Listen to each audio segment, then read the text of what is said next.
meron pong mina na nadiskubre sa Pilipinas. Mina. Napakalaking mina. Kilala ko yan. Nakasama kong reporter si Mina Marasigan. Akala ko si Ara. Ara Mina. Kakilala din natin yan. Si Ma'am Ara Mina. Hindi, ito ay talagang mina. Mine. Ha? Pera ito, mga babayan. Pagkakakitaan ito. So ano to, nakamale-maletang mina.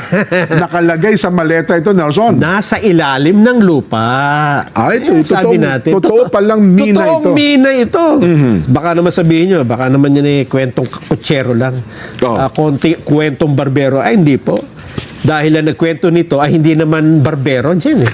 Pangulo ata nagkwento niya. Pangulo ng presidente ho ng Pilipinas. Totoong kwento. Ang sabi ho ng Pangulo, meron po tayong na-discover na bagong natural gas. Ha? Malapit sa Malampaya. Ba? Ibig sabihin, meron tayong Malampaya. Eh diyan, ang laki ng deposito niyan, di ba? Pero sabi nila, this year na, parang depleted na rin yung Malampaya. May, ano yan, gas. Kaya may bago palang na-discover. At ayon sa kanya, sa presidente, ito'y matatagpuan, 5 kilometro lang ang layo mula sa kasalukuyang Malampaya gas field. Bago ba yan? Bago.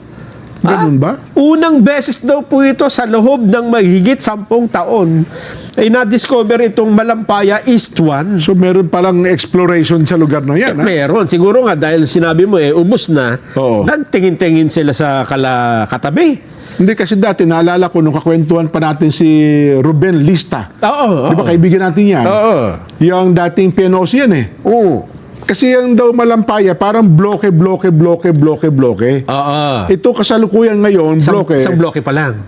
Depleted na. Ayun. So, pero lumipat ng iba. Mga iba-ibang marami pa raw yung gas na yan. Ito nga yung na-discover. Alam mo ba kung gaano kadaming...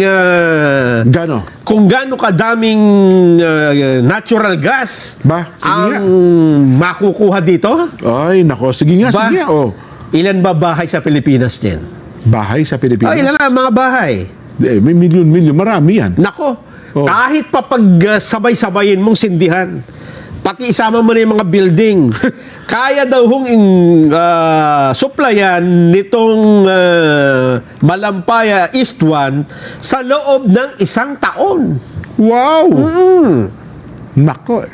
Baka mamaya, sana, totoo, Nelson, ha? Sana. Totoo ito, presidente nagsabi. Di kasi alam mo, itong Malampaya, kung ating susuriin, maliit na amount lang yan na napakikinabangan ng Pilipinas. Ang malaking amount yan, hindi naman napapakinabangan ng Pilipinas. Bakit? Kasi sa ibang bansa binibenta natin yan eh. Yung kita. Yung kita pa yan. So naalala mo, matas tayo ng mga ilang taon. Saan napunta? Malampaya scandal yan. Scandal din? Scandal din na pinuntahan yan. Ay, hindi naman siguro sa panahon ngayon. Malampaya gas fund anomaly. Hindi pahihintulutan ng Pangulo yan. Ay, sana. Sana naman. Nakabantay ang presidente dito. Yun lang Malampaya gas fund anomaly. Hanggang ngayon, hindi na solusyon, hindi na sagot yan. Hindi pa ba? Hindi, walang walang tuldok din ng Malampaya gas fund anomaly. Nako. Sana ito, Nelson, natuto tayo sa karanasan. Sana nga, diba? Pakinabangan natin. Mapakinabangan sana natin ito. Kasi daw nung suriin ito, Jen, nakita ang lakas daw ng daloy ng gas eh. Malakas. Sana 100% mapakinabangan talaga natin yan. Wala bang pahig ang Pangulo? Meron. Meron pahayag.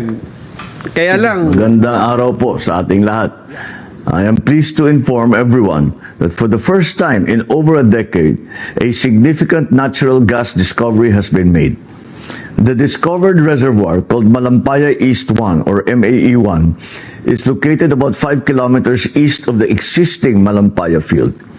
The MAE-1 is estimated to contain around 98 billion cubic feet of gas in place. Katumbas nito ang halos 14 na bilyong kilowatt-hour ng kuryente sa isang taon. Ibig sabihin, makakapag-supply ito ng kuryente sa mahigit 5.7 milyong kabahayan, 9,500 na gusali o halos 200,000 paaralan sa loob ng isang taon. This helps Malampaya's contribution and strengthens our domestic gas supply for many years to come. Initial testing showed that the well flowed at 60 million cubic feet per day.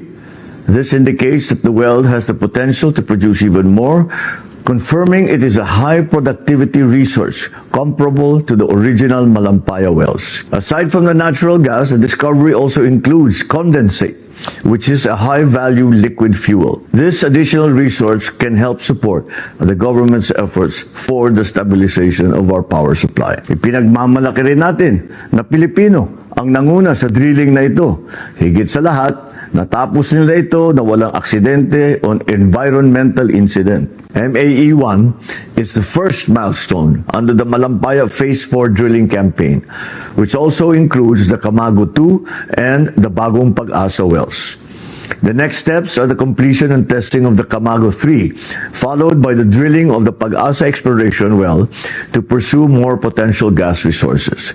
This achievement was made possible through the work of the SC38 Consortium led by Prime Energy in partnership with UC38, PNOC Exploration Corporation, and Prime Oil and Gas Incorporated. Patunay ito na sa responsableng pangangalaga sa kaligsasan at matibay na pagtutulungan ng gobyerno at pribadong sektor, makakamit natin ang mas maaasahang supply ng enerhiya para sa bawat Pilipino.